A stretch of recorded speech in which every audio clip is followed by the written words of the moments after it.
शायद ही विवेक नाम की कोई पत्रिका हो सकती है, लेकिन मैं कल्पना करता हूं कि जिस समय इस पत्रिका का जन्म हुआ होगा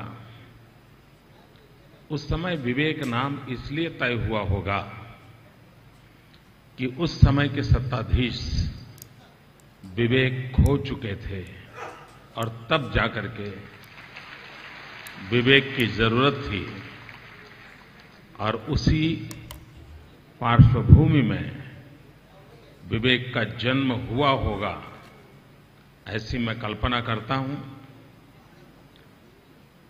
60 साल की दीर्घ यात्रा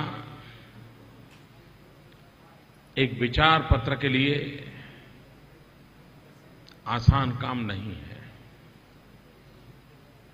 निरंतर विचार की धार निकालना, वाचक के मन को आंदोलित करना, उसमें ऊर्जा भरना, उसे संस्कारित करना, ये अपने आप में एक बड़ी तपस्या है। 60 साल की इस यात्रा में अनेक महानुभावों ने अपना योगदान दिया होगा। विवेक को घर घर पहुंचाने के लिए अनेकों ने व्रतस्थ के रूप में परिश्रम किया होगा।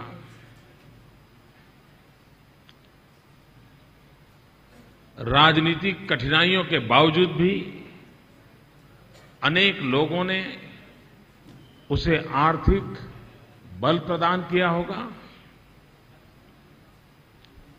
वो भी शायद एक वक्त होगा जब विवेक छपने से पहले छापने वाला शायद पेमेंट मांगता होगा और विवेक कहेंगे इस बार छाप दो, और कुछ ने मान लिया होगा। बहुत कुछ हुआ होगा, अनेक कठिनाइयों से गुजरना पड़ा होगा,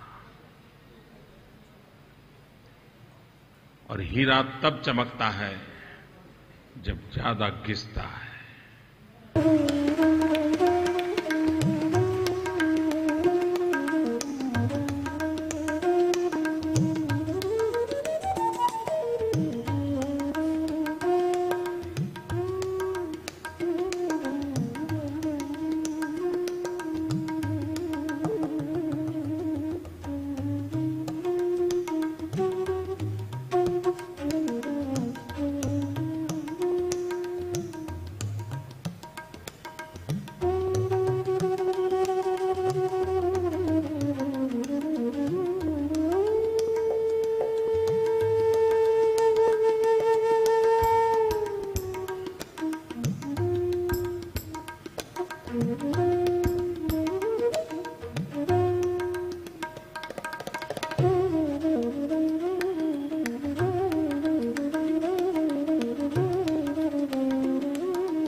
शायद ही विवेक नाम की कोई पत्रिका हो सकती है,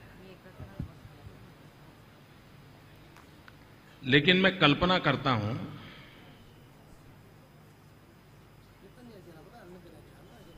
प्रखर राष्ट्रवादाची परखड अभिव्यक्ती साप्ताहिक विवेकची हीच रीती. विषयाचं नाही त्याला बंधन, ध्यास एकच समाज प्रबोधन. या अमृत महोत्सवी विचार यात्रेत डिजिटली सहभागी व्हा. विवेकची वेबसाईट, फेसबुक पेज आणि यूट्यूब चॅनल आजच लाईक करा, शेअर करा, सबस्क्राईब करा. प्रखर राष्ट्रवादाची परखड अभिव्यक्ती. साप्ताहिक विवेकची हीच रीती. विषयाचं नाही त्याला बंधन, ध्यास एकच समाज प्रबोधन. या अमृत महोत्सवी विचार यात्रेत डिजिटली सहभागी व्हा.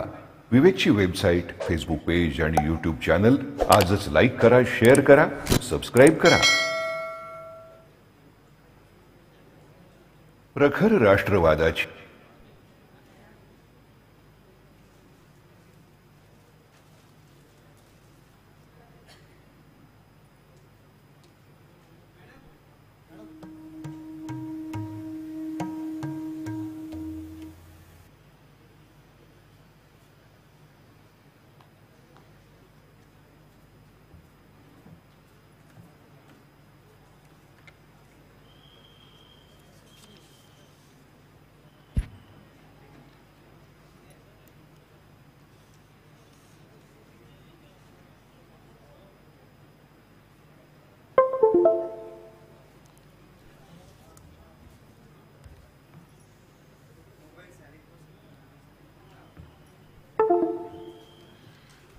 पूजनीय सरसंघचालकांचं आगमन कार्यक्रमस्थळी झालेलं आहे. काही वेळातच ते सभागृहात येतील. आपणा सर्वांना विनंती आहे की आपले भ्रमणध्वनी अर्थात मोबाईल कृपया सायलेंट मोडवर ठेवावेत किंवा बंद ठेवावेत.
पूजनीय सरसंघचालकांचं आगमन सभागृहात झालेलं आहे.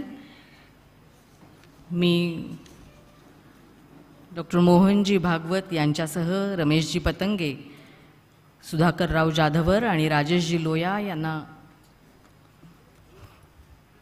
विनंती करते की कृपया भारत मातेच्या प्रतिमेला पुष्प अर्पण करावी.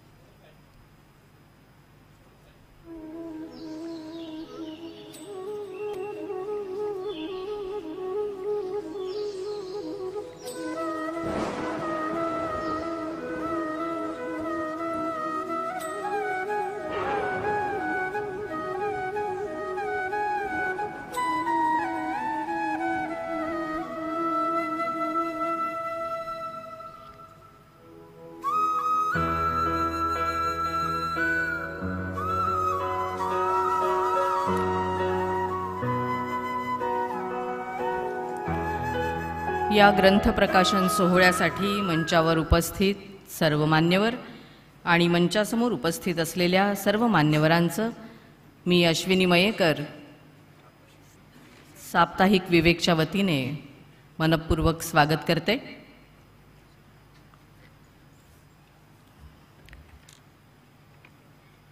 राष्ट्रीय स्वयंसेवक संघाच्या अखिल भारतीय कार्यकारिणीचे सदस्य आदरणीय भैयाजी जोशी, अखिल भारतीय प्रचार प्रमुख सुनीलजी आंबेकर, कुटुंब प्रबोधन गतिविधीचे रवीजी जोशी, रवीजी भुसारी आणि अनेक नागपुरातले मान्यवर आजच्या या कार्यक्रमाला उपस्थित आहेत।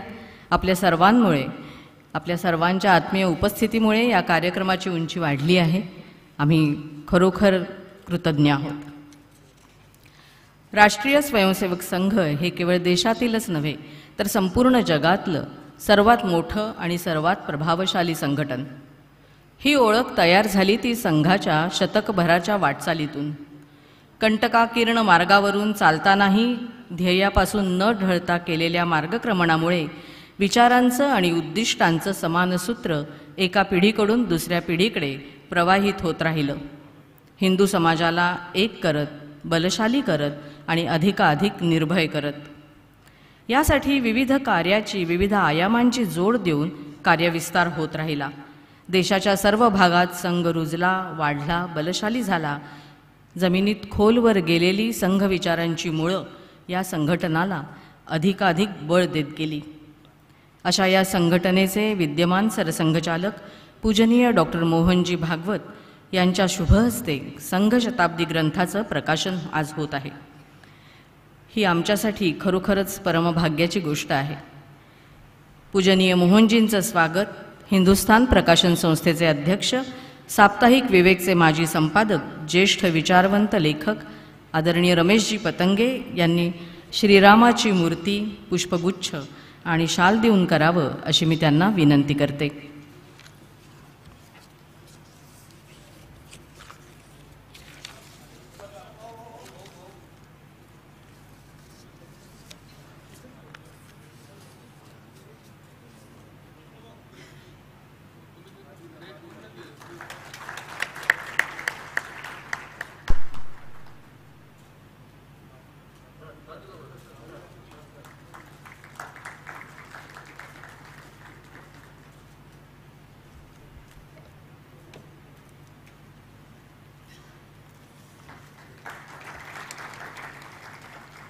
धन्यवाद। नागपूर महानगराचे संघचालक प्रथितयश CA राजेशजी लोया हेही आत्ता मंचावर उपस्थित आहेत। त्यांचंही स्वागत आणि सत्कार रमेशजींनी करावा अशी मी त्यांना विनंती करते। अयोध्येत प्राणप्रतिष्ठा झालेल्या रामललाची प्रतिकृती, पुष्पगुच्छ आणि शाल विवेकच्या वतीने राजेशजींना देण्यात येत आहे।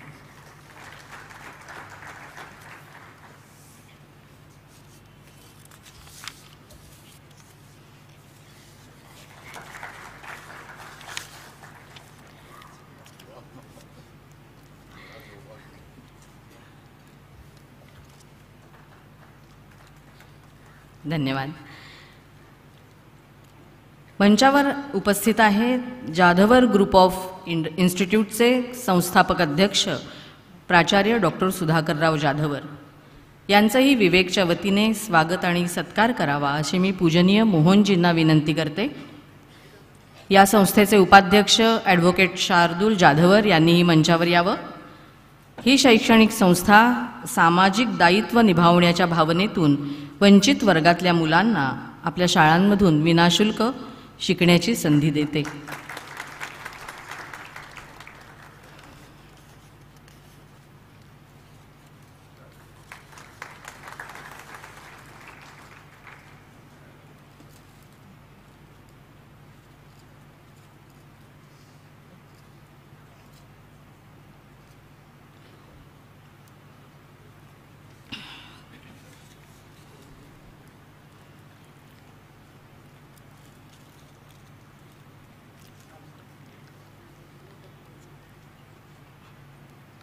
सप्टेंबर 1948 मध्ये साप्ताहिक विवेक मुंबईतून प्रकाशित होऊ लागलं।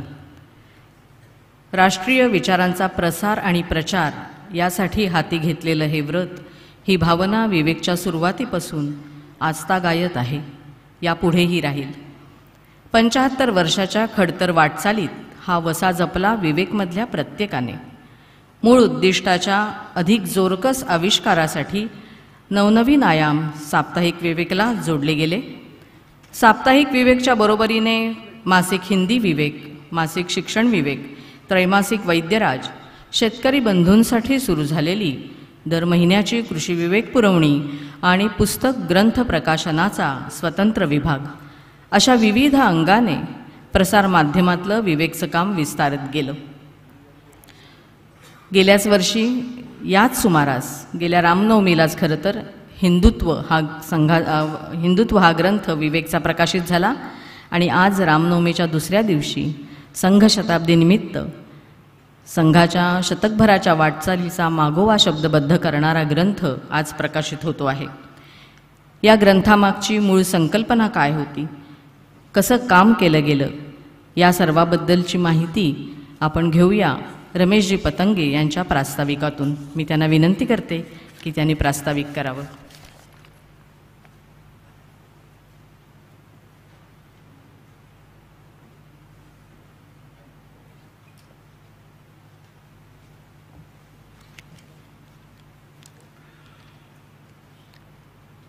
परमपूजनीय सरसंघचालक माननीय मोहनजी, माननीय राजेशजी लोया, सुधाकरजी आणि उपस्थित नागपूरकर बंधू भगिनींनो, ग्रंथ प्रकाशन हा विषय विवेकसाठी काही नवा नाही आहे. आधी वर्षांच्या हिशोबात सांगायचा तर ग्रंथ प्रकाशनाची विवेकनी परंपरा सुरू करून सुद्धा त्याला आता 30 वर्षाचा कालावधी झालेला आहे.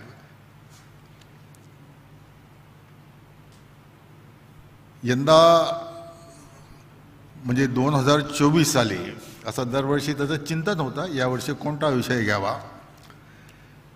तेव्हा विवेकची जी कार्यकर्त्यांची टीम आहे त्यांच्याकडनंच प्रस्ताव आला की यावर्षी आपण पुढील वर्षी जे संघ शताब्दी आहे त्यानिमित्ताने एक ग्रंथ करावा.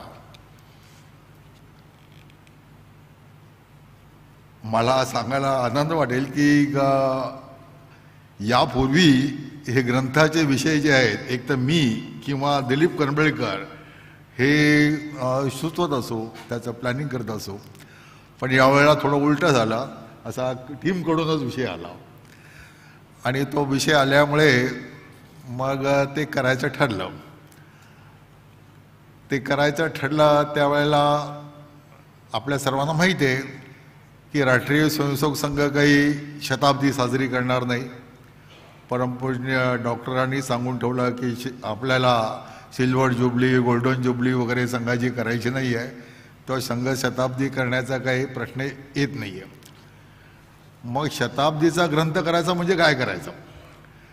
एखादी संस्था असते, शिक्षण संस्था आहे, वैद्यकीय क्षेत्रातली काम करणारी, आर्थिक क्षेत्रातली असेल, एक उद्योग घराणं असेल, तर मग त्यांचा शताब्दीचा सगळा आढावा घ्यायचा असेल तर ती कधी स्थापन झाली, कोणी स्थापन केली, तिच्या प्रगतीचे टप्पे कोणते, आजची स्थिती काय आहे वगैरे सर्व असा लेखाजोखा त्याच्यामध्ये मांडला जातो. तर असं तर काही करायचं नाही आहे. मग काय करता येईल? तेव्हा दादाराव परमार्थांचं एक वाक्य सर्व जुन्या कार्यकर्त्यांना माहीत आहे. एका वाक्यात त्यांनी संघाची किंवा एका वाक्यात संघाची त्यांनी अतिशय अप्रतिम व्याख्या केली. मूळ इंग्रजीतलं वाक्य असा, RSS is progressive unfoldment of life mission of Hindu राष्ट्र. मराठीकरण करायचं तर संघ म्हणजे हिंदू राष्ट्राच्या जीवन लक्ष्याचा क्रमबद्ध विकास. मग हा विषय आम्ही आमच्या ग्रंथाचा ठरवला की आपल्याला करायचं काय.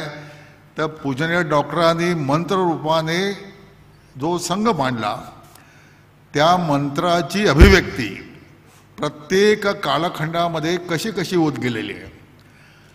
आणि मग कालखंड निवडायचा तर सरसंघचालकांचे कालखंड आपण निवडावेत आणि त्यांच्या मांडणीतून संघाची जो हिंदू राष्ट्राच्या जीवनलक्ष्याची अभिव्यक्ती झालेली आहे काल सुसंगत ती कशी झाली हे सांगण्याचा प्रयत्न करावा. आता हे सुद्धा फार अवघड काम होतं. म्हणजे प्रत्येक त्या मानाने पूज्य डॉक्टरांचे बौद्धिक वर्ग आणि वगैरे ह्यात मर्यादित आहेत. ते वाचणं किंवा त्याचा अभ्यास करणं त्या मानाने सोपी गोष्ट आहे. परमपूर्ण गुरुजींचं तर अफाट आहे. तसं प्रत्येक सरसंघचालकांचं आहे. मग आम्ही ठरवलं की आपण एक मर्यादा अशी घालून घेऊया की विजयादशमी उत्सवाला सरसंघचालकांचा भाषण होतं आणि ते समाजाला उद्देशून असतं. तो इनहाऊस बौद्धिक वर्ग नसतो, तो समाजाला उद्देशून केलेलं सगळं भाषण असतं ते.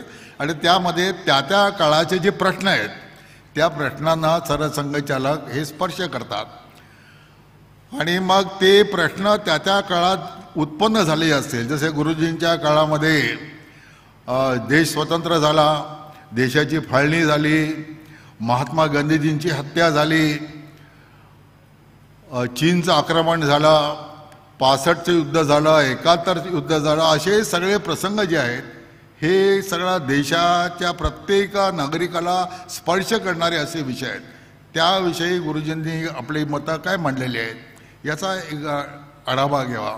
बाळासाहेबांच्या कालखंडामध्ये आणीबाणीचा कालखंड आहे, मीनाक्षीपुरमच्या धर्मांतराचा कालखंड आहे, राम जन्मभूमी मुक्ती आंदोलनाचा कालखंड आहे आणि अगदी शेवटच्या टप्प्यामध्ये बाळासाहेबांच्या जीवनाच्या राजकीय परिवर्तनाचा कालखंड आहे की अटल बिहारी पंतप्रधान झाले हे त्यांना पाहता आलं. असं हे प्रत्येक सरसंघचालकांच्या मांडणीमध्ये काळाला संदर्भित असे जे विषय येत गेलेले आहेत त्याचा आपण आढावा घ्यावा. फार लांबलचक मला भाषण करायचं नाही आहे, पण एक उदाहरण दिलं की एक गोष्ट लक्षात येईल की परमपुण्य गुरुजींच्या मांडणीमध्ये एक विषय त्यांनी जो मांडला तो हिंदू संघटनेचं विश्वव्यापी लक्ष असा विषय आहे. आता तो अशा कालखंडात मांडला गेलेला आहे की ज्या वेळेला संघ देखील देशव्यापी झालेला नाही. आज जसा तो 80 देशामध्ये संघाचं काम आहे त्यावेळेला ती स्थिती पण नसेल. निवडक देशांमध्ये विदेशात काम असेल. इतकी व्यापक दृष्टी भविष्याकडे पाहणारी. 2014च्या जो माननीय मोहनजीचा बौद्धिक वर्ग आहे निवडणुकीच्या पूर्वीच्या कालखंडाचा, मला वाटतं 13चा बौद्धिक वर्ग असेल तो, की ज्याच्यामध्ये 100% मतदान झालं पाहिजे असा विषय त्यांनी मांडलेला आहे. आणि मग पुढे जे 14ला परिवर्तन झालं ते सगळं आपण त्याचा अनुभव घेतलेला आहे. असे त्या त्या कालखंडाच्या संदर्भामध्ये जी विचारांची अभिव्यक्ती झालेली आहे ती एका सेक्शनमध्ये आपण मांडलेली आहे. आणि संघ विचार घेऊन ज्या असंख्य संस्था उभ्या राहिल्या, मग त्या काही ह्या मास ऑर्गनायझेशन म्हणता येईल अशा त्यांचं स्वरूप आहे. पूर्वीचा जनसंघ, आताचा भाजप असेल किंवा भारतीय मजूर संघ, किसान संघ, विद्यार्थी परिषद, विश्व हिंदू, या सगळ्या संघटना या समाजव्यापी अशा सगळ्या संघटना आहेत. मग या संघटनांकडने जे आपण लेख मागवले त्यावेळेला त्यांना जी पत्र लिहिली त्याच्यामध्ये काय लिहायचं नाही हे पण सांगितलं की तुमच्या संस्थेचा इतिहास नका लिहू, परिषद कधी स्थापन झाली, कोण अध्यक्ष होते, अमुक तमुक. संघ विचाराची अभिव्यक्ती तुम्ही तुमच्या कार्यक्षेत्रात कशी केलेली आहे तो ह्या ग्रंथाचा विषय आहे, तो तुम्ही मांडा. आणि मला असं वाटतं की बहुतेकांचा एका दोन काही एवढ्या मोठ्या ह्याच्यामध्ये सगळ्यांनाच ते विषय समजून लिहिता येतं असं होत नाही. एका दुसरा विषय असा राहू शकतो, पण बाय अँड लार्ज सर्वांनी जी संकल्पना मांडलेली आहे त्या संकल्पनेप्रमाणे ते लेखन केलेलं आहे. अनेक ज्येष्ठ कार्यकर्ते, दिवंगत प्रचारक, काही संघचालक असतील ज्यांचा संघाच्या या अभिवृद्धीमध्ये अतिशय मौलिक योगदान आहे. त्यांची छोटी छोटी चरित्रसुद्धा या ग्रंथामध्ये आपण समाविष्ट केलेली आहे. एवढं मोठं जे काम आहे संघाच्या शताब्दीपूर्वी करण्याचं, तर संघ तर अखिल भारतीय विश्वव्यापी झालेला आहे आता तो. तर एवढं सगळं एका ग्रंथामध्ये समाविष्ट करणं हे आमच्या विवेक म्हणून आवाक्या बाहेरची गोष्ट आहे. आणि म्हणून आमचं कार्यक्षेत्र आम्ही महाराष्ट्रापुरतं एवढं मर्यादित ठेवलं. अखिल भारतीय संघटना असेल त्या ठीक आहेत, परंतु व्यक्ती संस्था वगैरे जे आहे ते महाराष्ट्रापुरतं सीमित करून हे काम आम्ही केलं. तरीसुद्धा तो 600 पानापेक्षा जास्त ग्रंथ झालेला आहे. एवढं होऊनसुद्धा ग्रंथ हातात पडल्यानंतर आतापासूनच अनेकांच्या प्रेमळ ज्याला म्हणतो सूचना म्हणा किंवा नाराजी व्यक्त यायला लागली की बा यांचं नाव नाही त्याच्यामध्ये, या संस्थेच्या कामाचा उल्लेख नाही, अमुक नाही तमुक नाही, असं ते राहणार. आणि त्याबद्दल ज्या काही त्रुटी राहिल्या असतील त्याबद्दल आपण सर्वांनी उदार मनाने आम्हाला क्षमा करावी. आणि ग्रंथाचे हे जे प्रयोग आहेत ते इथंच थांबणार नाही आहेत, पुढे भविष्य काळात ते चालू राहतील. त्यामुळे आता ज्या काही उणेवा राहतील त्या पुढच्या याच्यामध्ये पूर्ण करण्याचा प्रयत्न करू. त्यावेळेलाही असंच होईल की याच्यामध्ये सुद्धा काहीतरी राहिलेलं आहे, असं इम्परफेक्शन असं दरवेळेला राहत जावं. त्यामुळे पुढे जाण्यासाठी नवीन विषय मिळतील, दिशा मिळतील. मला वाटतं ग्रंथासंबंधीचा एवढा प्रास्ताविक पुढे. धन्यवाद.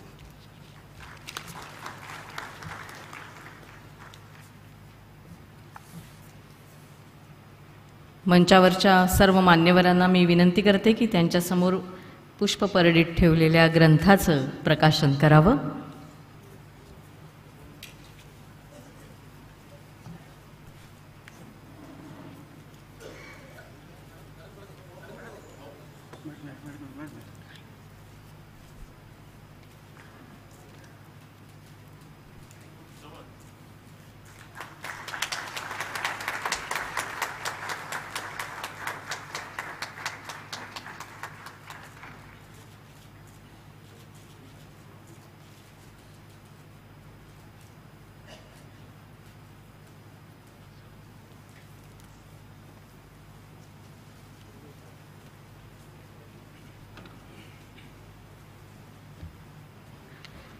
धन्यवाद सर्वांना. विवेकच्या आजवरच्या वाटचालीत लेखक वाचकांइतकीच मोलाची साथ लाभली आहे ती अनेक हितचिंतकांची, आमच्या गावोगावी विवेकचं प्रतिनिधित्व करत असलेल्या प्रतिनिधींची. हे आमचे काही हितचिंतक आणि प्रतिनिधी आजच्या या प्रकाशन सोहळ्याला उपस्थित आहेत. त्यांचा सत्कार पूजनीय सरसंघचालकांनी करावा अशी मी त्यांना विनंती करते. सर्वप्रथम डॉक्टर दिलीप कुलकर्णी, प्रथितयश आयुर्वेदाचार्य, पंचगव्य चिकित्सेचे संशोधक, दुर्धर आजारावर उपचार करण्यासाठी ज्ञात असलेले डॉक्टर दिलीप कुलकर्णी साप्ताहिक विवेकचे पुण्याचे पालक आहेत.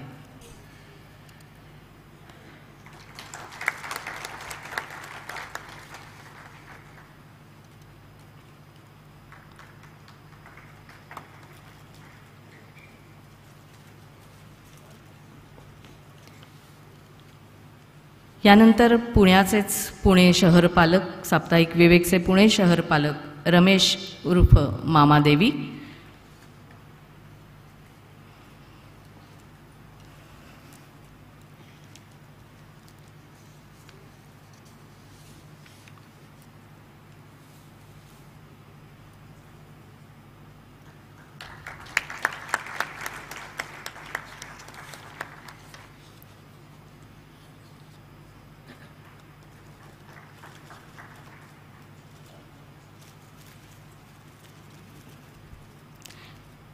यानंतर मी मंचावर आमंत्रित करते श्रीयुत महेश राव यांना.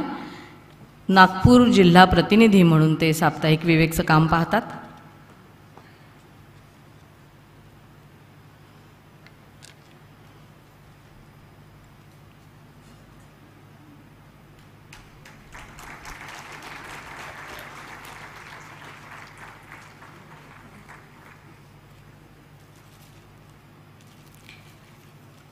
यानंतर या सोहळ्यासाठी खास डोंबिवलीहून इथे उपस्थित असलेल्या म्हैसकर फाउंडेशनच्या अध्यक्षा आदरणीय सुधाताई म्हैसकर यांना मी विनंती करते की कृपया मंचावर यावं.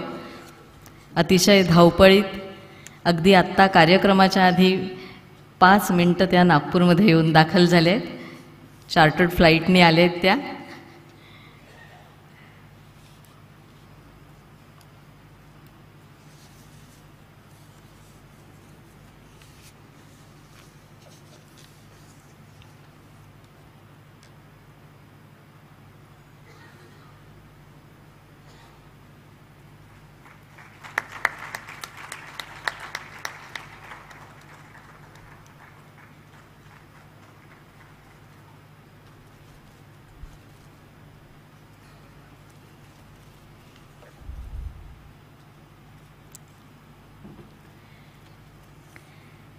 यानंतर विवेकशी जवळजवळ 30 वर्षाहून अधिक काळ, त्याहूनही अधिक काळ संबंधित असलेले विवेकचे नवी मुंबई इथले प्रतिनिधी गुरुराज कुलकर्णी यांना मंचावर निमंत्रित करते.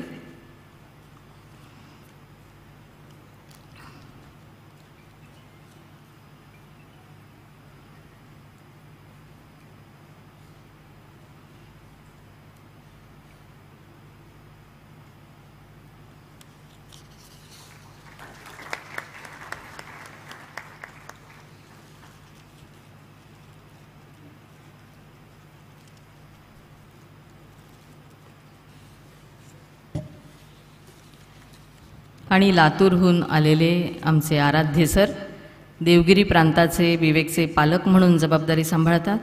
आराध्य सरही 30 वर्षाहून अधिक काळ विवेकशी संबंधित आहेत.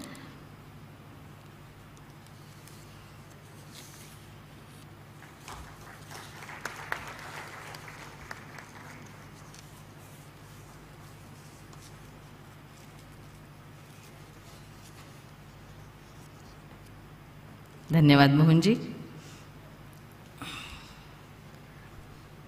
यानंतर आपण कार्यक्रमाच्या अंतिम टप्प्याकडे, ज्याची आपण सर्वजण उत्सुकतेने वाट पाहत आहोत, तशा अंतिम टप्प्याकडे वळतो आहोत. इथे उपस्थित असलेले आमच्यासह सर्वच जण मोहनजींचं उद्बोधन ऐकण्यासाठी उत्सुक आहेत. त्यांच्या विचारांचं पाथेय इथून बरोबर घेऊन जावं ही आमचीही इच्छा आहे. म्हणूनच हा कार्यक्रम यशस्वी करण्यासाठी, संस्मरणीय होण्यासाठी ज्यांनी ज्यांनी आम्हाला सहकार्य केलं त्यांचं ऋण मी मोहनजींच्या उद्बोधनाआधी व्यक्त करते. महर्षी व्यास सभागृह या प्रकाशन सोहळ्यासाठी उपलब्ध करून देणाऱ्या डॉक्टर हेडगेवार स्मारक समितीचे आम्ही मनापासून ऋणी आहोत.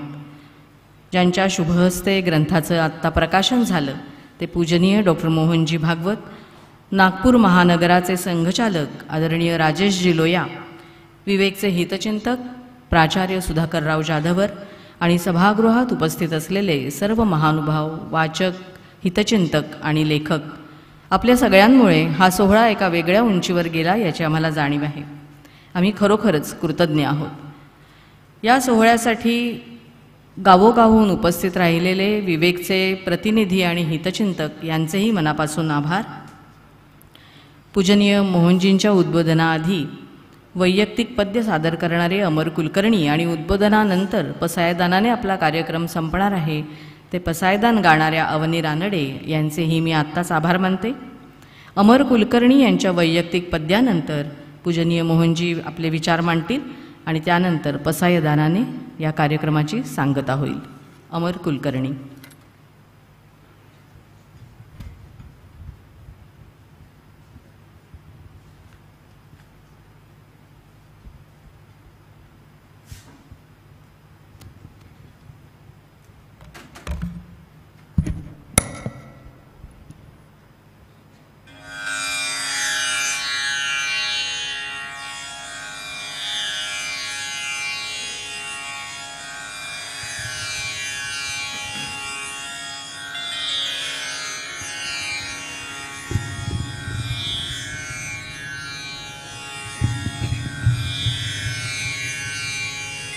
शून्य से एक शतक बनते, अंक की मन भावना। शून्य से एक शतक बनते, अंक की मन भावना। भारती की जय विजय हो, भारती की जय विजय हो। ले हृदय में प्रेरणा, कर रहे हम साधना। मातृभू आराधना। दैव ने भी राम प्रभु हित, लक्ष्य था ऐसा विचारा। दैव ने भी राम प्रभु हित, लक्ष्य था ऐसा विचारा। कंटकों के मार्ग चल कर राम ने रावण संहारा, ताकि निष्कंटक रहे, ताकि निष्कंटक रहे हर देव ऋषि की साधना। कर रहे हम साधना। मातृभू आराधना। ध्येय हित ही एक ऋषि ने, देह को दीपक बनाया। ध्येय हित ही एक ऋषि ने, देह को दीपक बनाया। और तिल तिल जल स्वयं ने, कोटि दीपों को जलाया। ध्येय पथ पर चल पड़े, ध्येय पथ पर चल पड़े। ले उर विजय की कामना, कर रहे हम साधना। मातृभू आराधना। विजिगिषा का भाव लेकर देश में स्वातंत्र्य आया। विजिगिषा का भाव लेकर देश में स्वातंत्र्य आया। बने समरस राष्ट्र भारत, बोध यह दायित्व लाया। छल कपट और भेद से था, छल कपट और भेद से था। राष्ट्र जन को तारना, कर रहे हम साधना। मातृभू आराधना। धर्म संस्कृति है सनातन, रखे जलवायु सुहावन। धर्म संस्कृति है सनातन, रखे जलवायु सुहावन। पंक्ति में पीछे खड़े का नयन हो नित्य भावन। राष्ट्र का उत्थान साधन, राष्ट्र का उत्थान साधन, विश्व मंगल कामना कर रहे हम साधना। मातृभू आराधना, शून्य से एक शतक बनते अंक की मन भावना, शून्य से एक शतक बनते अंक की मन भावना। भारती की जय विजय हो, भारती की जय विजय हो, ले हृदय में प्रेरणा कर रहे हम साधना। मातृभू आराधना कर रहे हम साधना। मातृभू आराधना।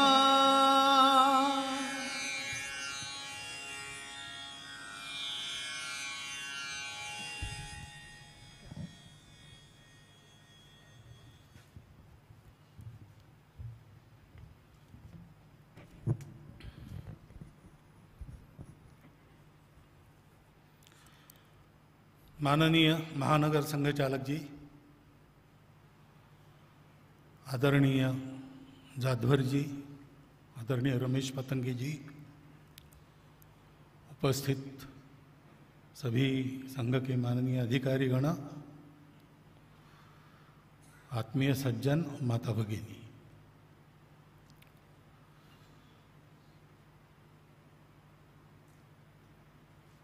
विवेकचा हा ग्रंथ जेव्हा पहिल्यांदा हातात आला तेव्हा माझी किंवा ज्यांच्या ज्यांच्या हातात पहिल्यांदा आला असेल त्या सर्वांची प्रतिक्रिया होती की खूप मोठा झाला आहे.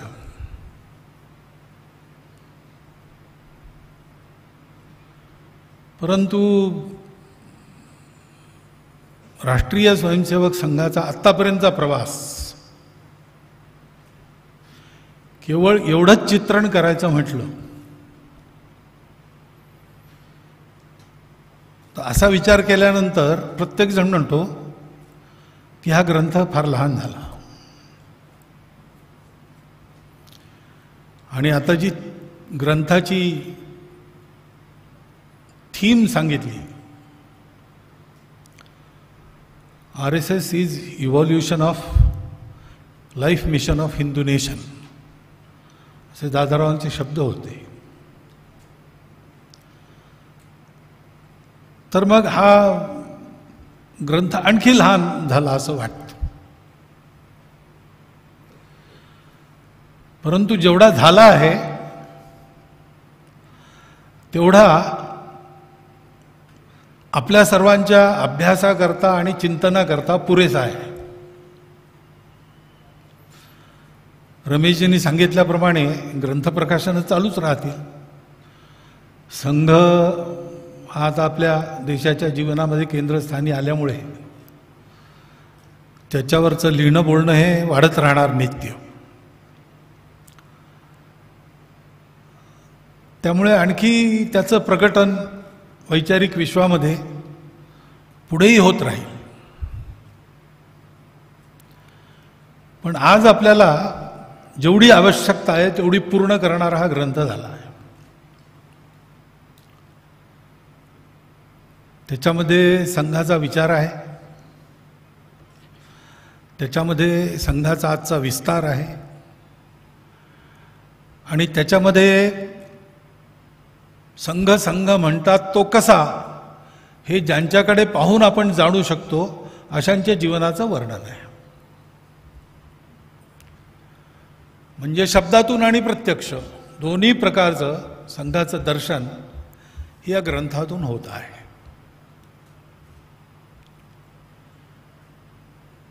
आणि आज त्याचं अध्ययन व्हायची आवश्यकता सर्वांनाच आहे.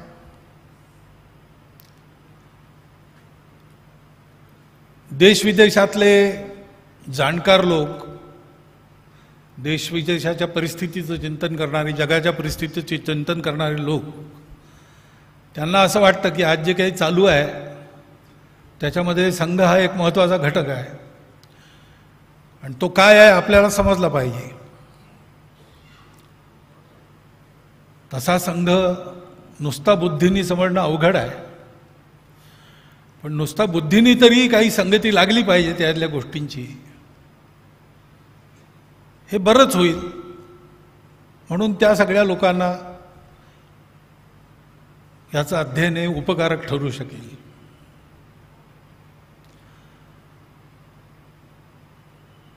समाजामध्ये आज संघाविषयी एक आस्था उत्पन्न झाली आहे.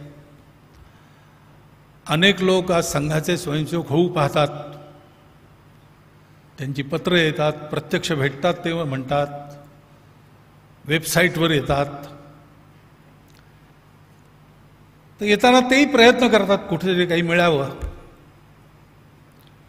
खरं तर संघाचा स्वयंसेवक हा अजाणतेपणी शाखेत आला आणि प्रोग्रेसिव्ह अनफोल्डमेंट असं जसं संघाच्या कामाचं हळूहळू महत्त्व उलगडत आहे लोकांपुढे, तसा त्याच्याही समोर संघ हळूहळू उलगडत गेला. पण आजचा जो काळ आहे तो अध्ययन करण्याचा काळ आहे, नव्या पिढीला विशेष करून. त्याच्यामुळे अशी माहिती त्यांनाही पाहिजे आहे.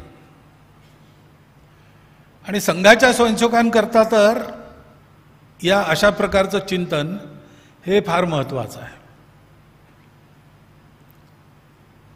संघ 1925 मध्ये सुरू झाला आणि आज 18 एप्रिल 2024 मध्ये संघ आहे. या दोन स्थितींमध्ये फार अंतर आहे.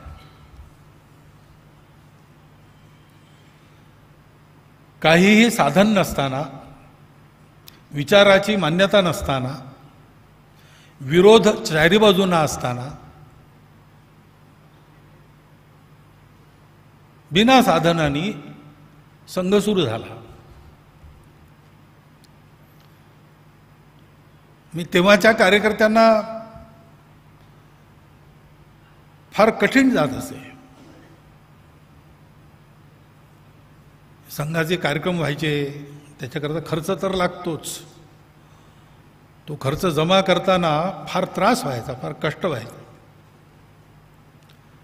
अभावात दिवस कंठावे लागले आहेत सरसंघ चालकांसकट सगळ्या कार्यकर्त्यांना.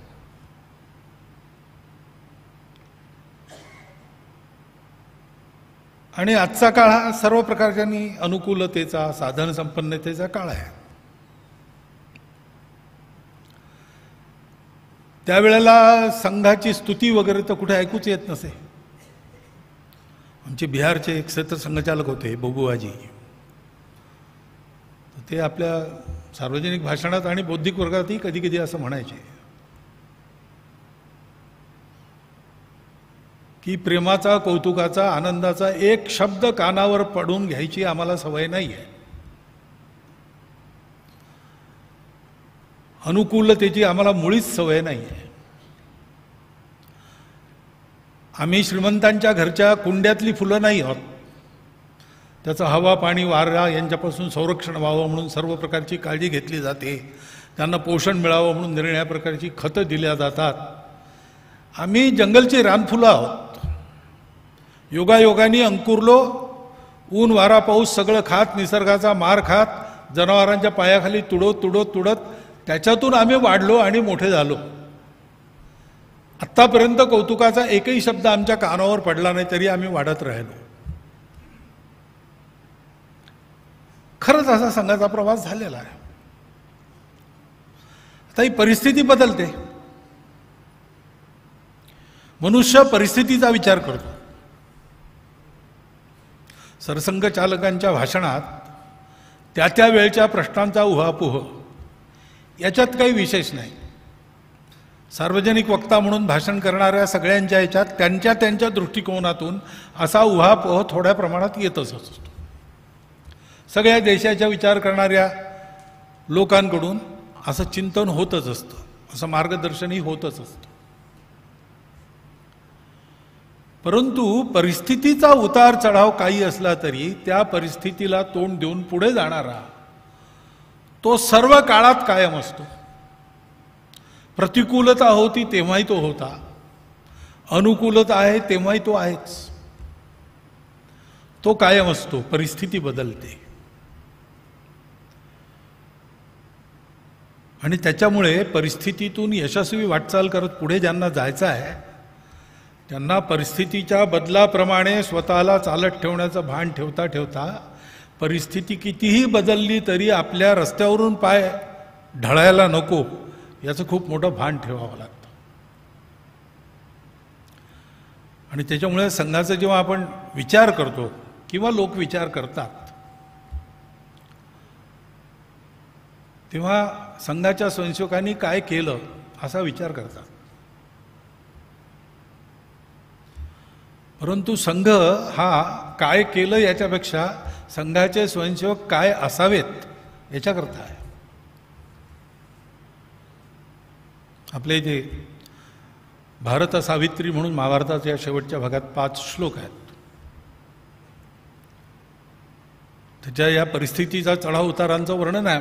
माता पितृ सहस्राणी पुत्रदार शतानीच संसारेष्वनुभूतानी यान्ति यास्यन्ति चापरे हर्षस्थान सहस्राणी भयस्थान शतानीच दिवसे दिवसे मूढम आविशंती न पंडिता. जाणकार लोक परिस्थितीच्या उतार चढावाच्या या खेळामध्ये भुलत नाहीत. ते चालू असतं, त्याचा विचार करून त्याच्यातूनच रास्त काढायचा असतो. पण हे करत असताना त्यांचं भाग जागं असतं. न जातु कामान न भयान न लोभात धर्मम त्यजेत जीवितस्यापि हेतु. हे ते भान आहे. धर्मो नित्यो सुख दुःखेषु अनित्ये जीवो नित्यो हेतुरस्यत्व नित्या. या सगळ्या परिस्थितीच्या खेळातून माणसाचं जीवन अबाधित राखून त्याची धारणा नीट राखून त्याला समोर नेणारा धर्म आहे तो विसरू नका असं व्यास महर्षी म्हणतात. तो लक्षात ठेवून या सगळ्यातून जायचं असतं. स्वयंसेवक त्यांना या परिस्थितीचा उतार चढावाचा चांगला अनुभव आहे. आता अगदी डॉक्टरांच्या वेळची पिढी राहिलेली नाही, पण गुरुजींना पाहिलेले खूप स्वयंसेवक आहेत.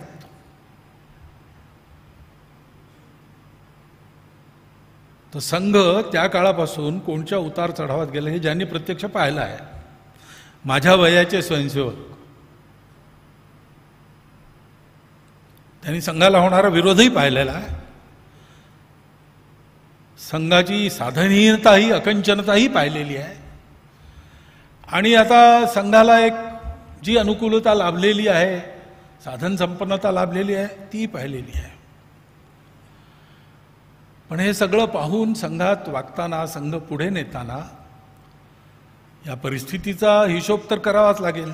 त्याप्रमाणे स्वतःला लवचिक ठेवून जावंच लागेल. पण ही लवचिकता पेलण्याकरता जी एक आग्रहपूर्वक स्थितीवर बनून राहण्याची वृत्ती पाहिजे, ती गोष्ट महत्वाची आहे. संघ त्याच्याकरता निघाला. ज्या प्रश्नांबद्दल संघ आज बोलतो त्या प्रश्नांबद्दल पुष्कळ लोक बोलतात. ज्या प्रकाराने संघाने विचार केला त्या प्रकाराने विचार केलेले आणि करणारेही पुष्कळ आहेत.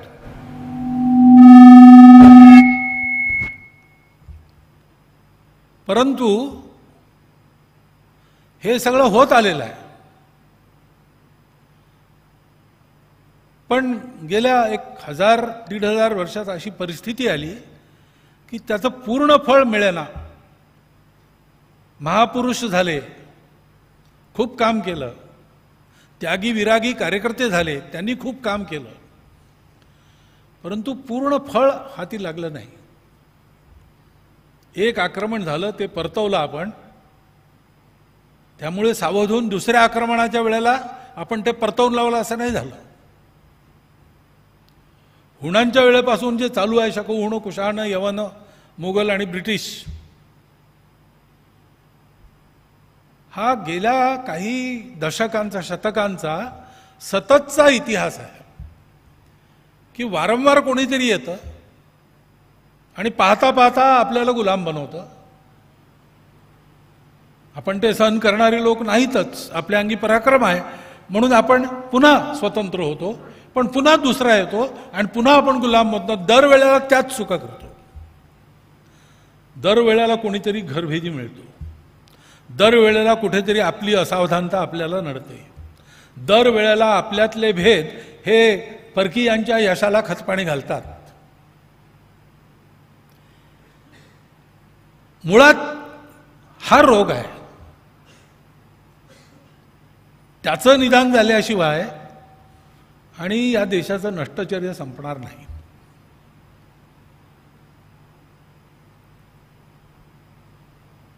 डॉक्टरांच्या समकालीन असलेल्या कार्यकर्त्यांमध्ये सर्व चळवळींच्या डॉक्टरांनी सगळीकडे काम केलं आहे. डॉक्टरांचं मित्रमंडळ फार बहुरंगी होतं, त्यात बॅरिस्टर रुईकरही होते, ते कम्युनिस्ट विचारांचे म्हणवायचे. या सगळ्यांबरोबर डॉक्टरांची मैत्री होती आणि समाजाकरता चाललेल्या सर्व चांगल्या गोष्टींमध्ये डॉक्टरांनी स्वतः कार्यकर्ता म्हणून काम केलेलं आहे. आणि मग त्यांच्या हे लक्षात आलं की या सर्वांना त्या त्या वेळचा प्रश्न, त्याचं उत्तर, याबाबतीत प्रयत्न, याबाबतीत कुठे काही कमी नाही आहे.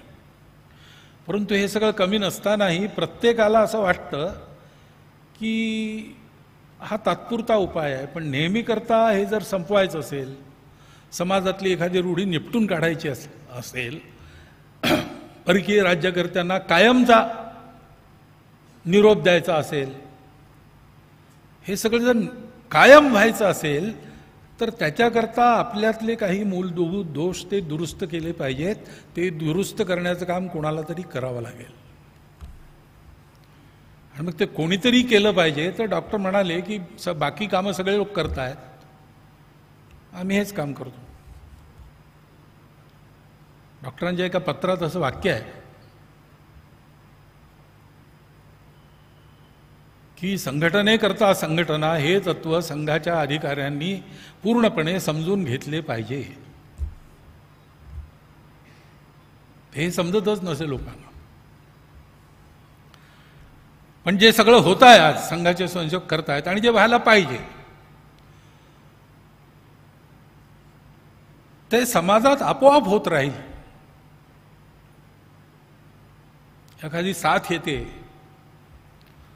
तर ती साथ आल्यावर जे निरोगी शरीर असतं त्याच्यामध्ये आपोआप त्याचा प्रतिकार उभा राहतो आणि तो रोग त्याच्या शरीरात प्रवेशच करू शकत नाही. म्हणून प्रत्येक साथीत काही लोक आजारी पडतात, काही लोक आजारी पडून बरे होतात, काही लोक आजारी पडून मरतात आणि काही लोक आजारीच पडत नाहीत. त्याचं कारण हेच आहे, त्या त्या शरीराची ही जी इम्युनिटी आपण ज्याला म्हणतो शास्त्रीय इंग्रजी शास्त्रीय भाषेत, ती तशी तयार असते. ती इम्युनिटी तयार असण्याचं कारण शरीरामध्ये सगळीकडे एक संवेदना असते आणि ती एक संवेदना ही पूर्ण शरीर एक मानून सर्व शरीराला व्यापून प्रत्येक अंगाचा विचार त्याप्रमाणे करते. म्हणून कुठेही काही झालं की तिथे ताबडतोब प्रतिकार त्याचा उभा राहतो. आपल्या देशामध्ये आत्मविस्मृतीमुळे आपण कोण, आपले कोण या गोष्टीचा ज्ञानाचा अभाव आहे. त्या बाबतीत स्पष्टता नाही.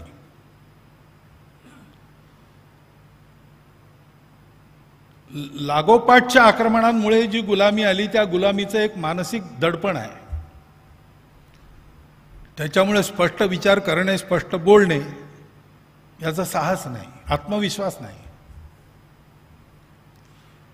आणि त्याच्यामुळे स्वार्थ आणि भेदांचा थैमान आहे. आणि म्हणून आपल्याला जोडणाऱ्या सूत्राच्या आधारावर सर्व समाज पूर्ण संघटित करायचा. आपली जी ओळख आहे ती स्पष्टपणे आपल्या मनात जागली पाहिजे, जगापुढे मांडली पाहिजे. आपण कोण हे कळलं तर आपले कोण हे कळतं. आणि ती ओळख अशी आहे की ती सगळ्या जगाला आपलं मानायला शिकवते. ती एकमात्र जगात अशी ओळख आहे की प्रत्येकाची आपली छोटी ओळख कायम ठेवून ती सगळ्यांना एका मोठ्या ओळखीत बांधणारी ओळख आहे. आणि त्याच्यामुळे अभिमानाने गौरवाने म्हटलं पाहिजे आम्ही हिंदू आहोत.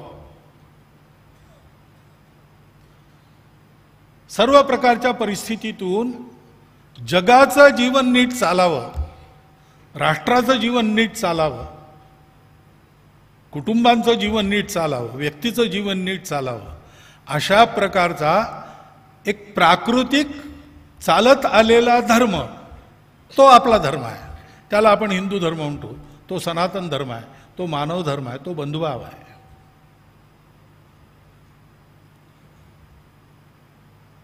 त्या धर्माच्या आधारावर वागलं पाहिजे. ज्ञान भरपूर आहे, विद्वान खूप आहेत, पुस्तक आहेत, ग्रंथ आहेत, प्रवचनं भाषणं होतात, आचरण होत नाही. ते आचरण झालं पाहिजे. आणि म्हणून या आचारप्रभव धर्माचं आचरण सर्व हिंदू समाजाने शिकलं पाहिजे. आपण कोण याची ओळख मनात जागती ठेवून आपला धर्म, आपली संस्कृती याच्यावर आपण पक्क राहून आचरण केलं पाहिजे. तर परिस्थितीत तगण्याची ताकद, आत्मविश्वास आपल्याजवळ येईल. आणि हे करत असताना आपल्या प्रश्नांना सगळ्या प्रकारांनी उत्तम प्रकारे निरस्त करून आपण जगाला सुद्धा जगाच्या प्रश्नांचा विचार करण्याचा आपण हे उपाय देऊ शकतो. ही दृष्टी व्यापक पहिलेपासून आहे. त्यावेळेला ती तशी मांडली गेली नाही, कारण शक्ती नव्हती. जे करायची ताकद नाही ते उगीच बोलण्यात काही अर्थ नसतो, त्यातून दंभही उत्पन्न होतो. आणि म्हणून जशी शक्ती वाढत गेली तसतशा एक एक पैलू संघाचा समोर घेत गेला. पण सुरुवातीच्या कार्यकर्त्यांना आपल्याला काय करायचं याची संपूर्ण आणि पक्की जाणीव होती. डॉक्टरांनी जो प्रस्ताव आणला होता 1920च्या अधिवेशनात, त्याच्यामध्ये या चिंतनाचा कॅनव्हास पूर्ण दिसतो. संपूर्ण स्वातंत्र्य हे आपलं ध्येय काँग्रेसने घोषित करावं आणि स्वतंत्र भारत जगातल्या देशाची पुंजीच्या जाळ्यातून मुक्तता करेल हेही घोषित करावं. म्हणजे आपल्या देशापासून, हिंदू समाजापासून तर जगापर्यंत. आणखीन याच्या जोडीला एक संपूर्ण गोवधबंदीचा प्रस्ताव त्यांनी दिला होता. हिंदू समाजापासून तर सृष्टीजीवनापर्यंत इतकं मोठं चिंतन त्याही वेळेला होतं, पण ते त्यावेळेला सांगण्यात अर्थ नव्हता. ज्या वयाचे लोक बरोबर होते त्यांना ते समजलंही नसतं. आणि जेवढी शक्ती होती त्याच्यात या उगीच लंब्या चौड्या बाता असं लोकांनी म्हटलं असतं. पण दादाराव परमार्थांनी सुद्धा एक वाक्य इंग्रजीतच बोलायची त्यांची सवय होती तामिळनाडूत राहिल्यामुळे. त्यामुळे RSS is the evolution of life mission of Hindu nation असं ते एका वाक्यात सांगून टाकलं. आणि म्हणून तेव्हापासून आत्तापर्यंत अनेक प्रकारची परिस्थिती आली, अनेक प्रकारचे प्रश्न समोर आले. त्या प्रश्नांना स्वयंसेवक सामोरं जात राहिले. संघाच्या विचाराच्या आधारावर त्यांनी त्याचे नवीन उपाय शोधून काढले. ते काम करत राहिले, काम करत आहेत आणि काम करत राहतील.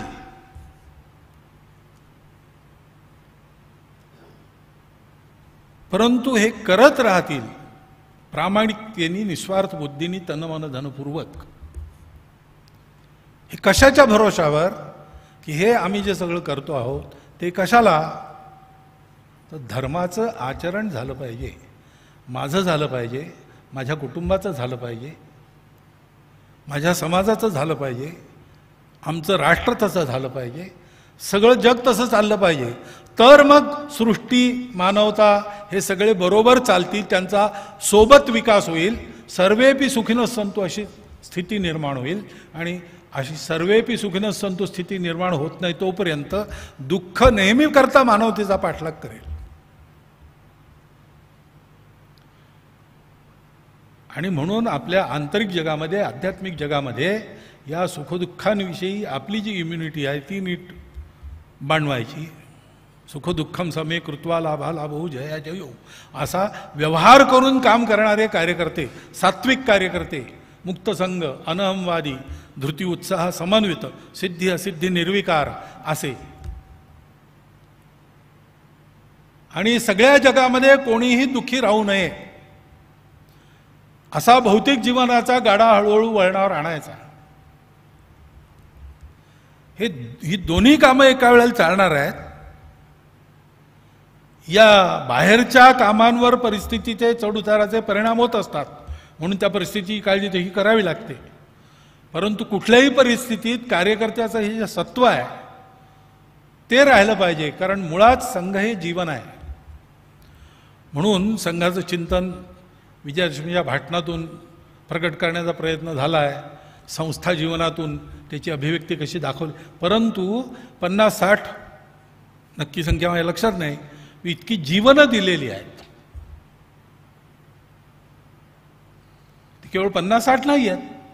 आजच्या तारखेला 5-10 हजार लोक तर निश्चितपणे असेल, लाखो असतील. काही प्रसिद्ध आहेत, काही नाहीत. पण ते संघ जगतात, संघ चालतो त्यांच्या जीवनावर चालतो. संघ हा साधनावर चालत नाही, संघ त्या जीवनावर चालतो. या ग्रंथाचं वैशिष्ट्य असं आहे की याचे अध्ययन करणाऱ्यांना संघ जीवन जगणे म्हणजे कसं जगणे याचा व्यावहारिक बोध सुद्धा मिळेल.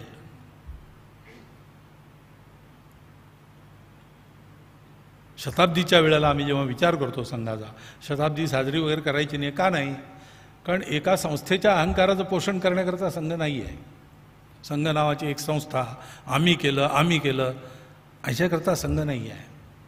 हा सगळा समाज तसा झाला पाहिजे. या समाजाचा पराक्रम हा त्याच्या शीलाच्या बळावर होईल, त्याच्या शक्तीच्या बळावर केवळ नाही होणार. या समाजाचा विजय हा कधीही आसुरी विजय किंवा धनविजय राहणार नाही, तो धर्मविजय होईल. या समाजाच्या विजयामुळे सगळ्या मानवतेला त्राण मिळेल, सृष्टीचं मंगल होईल आणि जो जे वांचिल तो ते लावू प्राणी जातं, अशा प्रकारची जगाची स्थिती प्रत्यक्ष उभी राहील.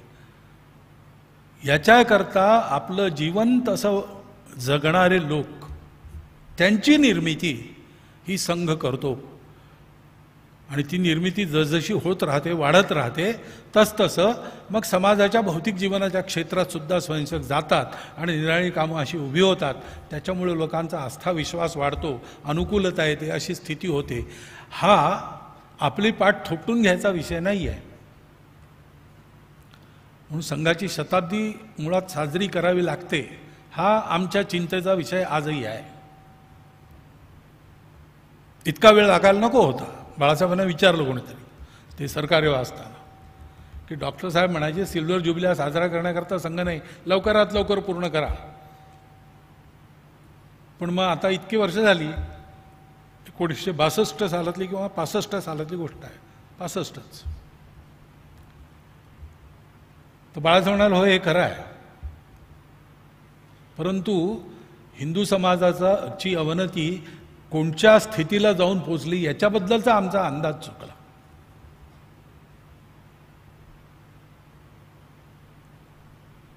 आता ही एक गोष्ट आहे. आणि दुसरी गोष्ट ही आहे की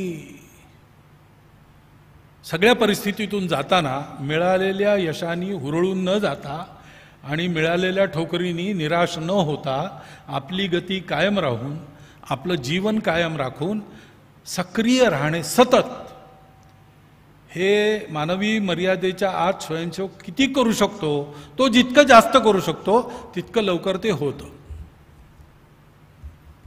आहे 2000 वर्षाचं अधःपतन आहे. खूप मोठा काळ गुलामीत गेलेला आहे. परकीयांनी ब्रेन वॉशिंग करून टाकलेलं आहे.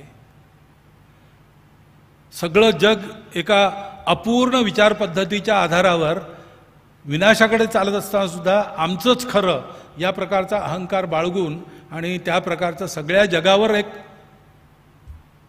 मोह आवरण टाकून चाललं होतं, ते फाडून बाहेर यायचं आहे. अशा सगळ्या गोष्टी आहेत. तरी पण आम्हाला असं वाटतं इतकी वर्ष कशाला लागली. आता लवकर करा, आता लवकर करा. पण लवकर करताना गडबड करू नका. ती कद्रू आणि विनता त्यांना पुत्र पाहिजे होते, तपस्या, तर त्यांना वरदान मिळालं, अंडी मिळाली त्यांना, अंडी बुवा. तर कद्रूला 1000, तिला विचारलं भगवंतानी, तर ती म्हणाली खूप खूप पाहिजेत पुत्र. त्याला 1000 अंडी मिळाली. विनता म्हणाली गुणवान थोडेच चालतील, तर तिला 2च अंडी मिळाली. कद्रूची अंडी 6 महिन्यात फुटली, परंतु त्यातनं जे पुत्र निघाले ते जमिनीवर सरपटणारे होते, मान उंच करून सूर्याकडे पाहणारे नव्हते. 6 वर्ष झाली विनतेचे एकही अंड फुटलं नाही. म्हणून मग तिने एक अंड फोडलं, तर त्यातून एक तेजस्वी पुत्र निघाला, पण तो पांगळा होता. त्याचं नाव अरुण. तो इतका तेजस्वी होता की पांगळा असूनही तो सूर्याच्या रथाचा सारथी झाला. पण त्याची आपली स्थिती त्यांनी पाहिली जन्मता, तर तो रागावला आणि तो माझी स्थिती ज्यांच्यामुळे अशी झाली तेही माझ्यासारखे असे परावलंबी होतील, गुलाम होतील. मग त्याला कळलं की आपल्या आईनेच हे केलं. मग त्यांनी उशाप दिला की तो घाई न करता ते अंड आपोआप फुटू दे, मग त्याच्यातून जो पुत्र निघेल तो तुझ्या दास्यातून तुला बाहेर काढेल आणि उद्धार करेल. तर दुसरं अंड 12 वर्षांनी फुटलं. त्याच्यातून जो गरुड निघाला त्यांनी विनतेलाही दास्यातून सोडवलं आणि विष्णूचं वाहन झालं.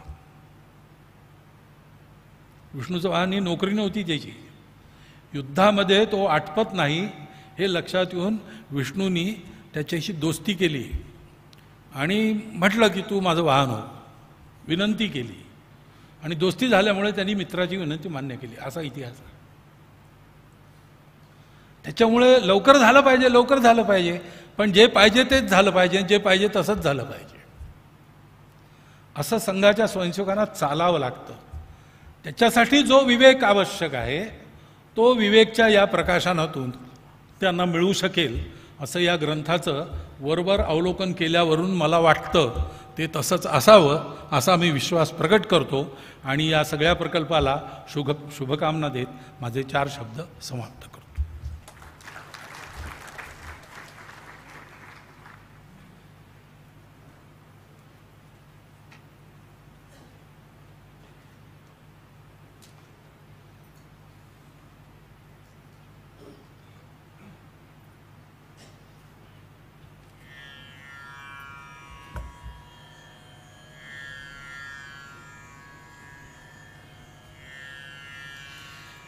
आता विश्वात्मके देवे येणे वाग्यज्ञे तोषावे तोषोनी मज द्यावे पसाय दान हे जे खळांची व्यंकटी सांडो तया सत्कर्मी रती वाढो भूता परस्परे पडो मैत्र जीवांचे दुरितांचे तिमिर जावो विश्वस्वधर्म सूर्ये पाहो जो जे वांछील तो ते लाहो प्राणी जात वर्षत सकळ मंगळी ईश्वर निष्ठांची मांदियाई अनवरत भूमंडळी भेट तू भूता चला कल्पतरूंचे आरव चेतना चिंतामणीचे गाव बोलते जे अर्णव पियुषाचे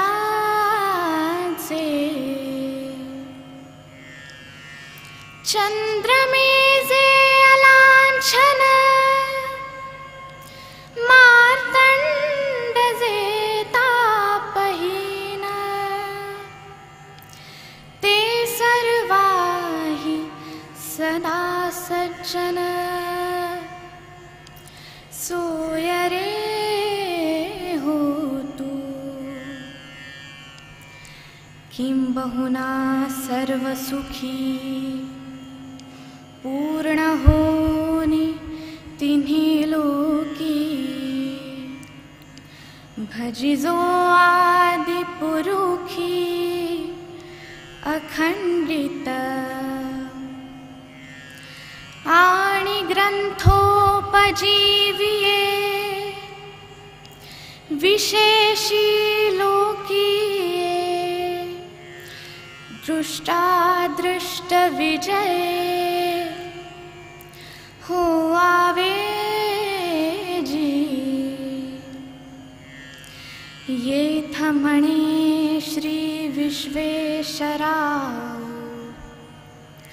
हा होईल दानपसाव येणे वरे ज्ञान देवो सुखिया झाला. धन्यवाद.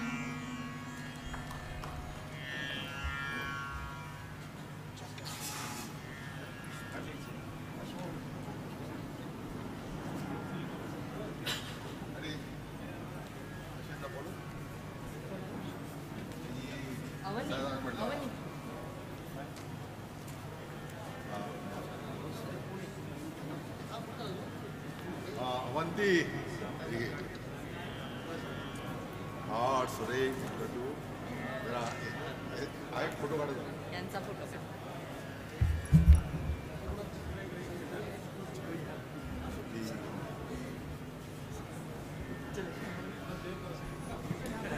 अल्पोपहाराची व्यवस्था सभागृहाच्या बाहेर केलेली आहे. ज्यांचा राहिला आहे त्यांनी अवश्य करून जावा.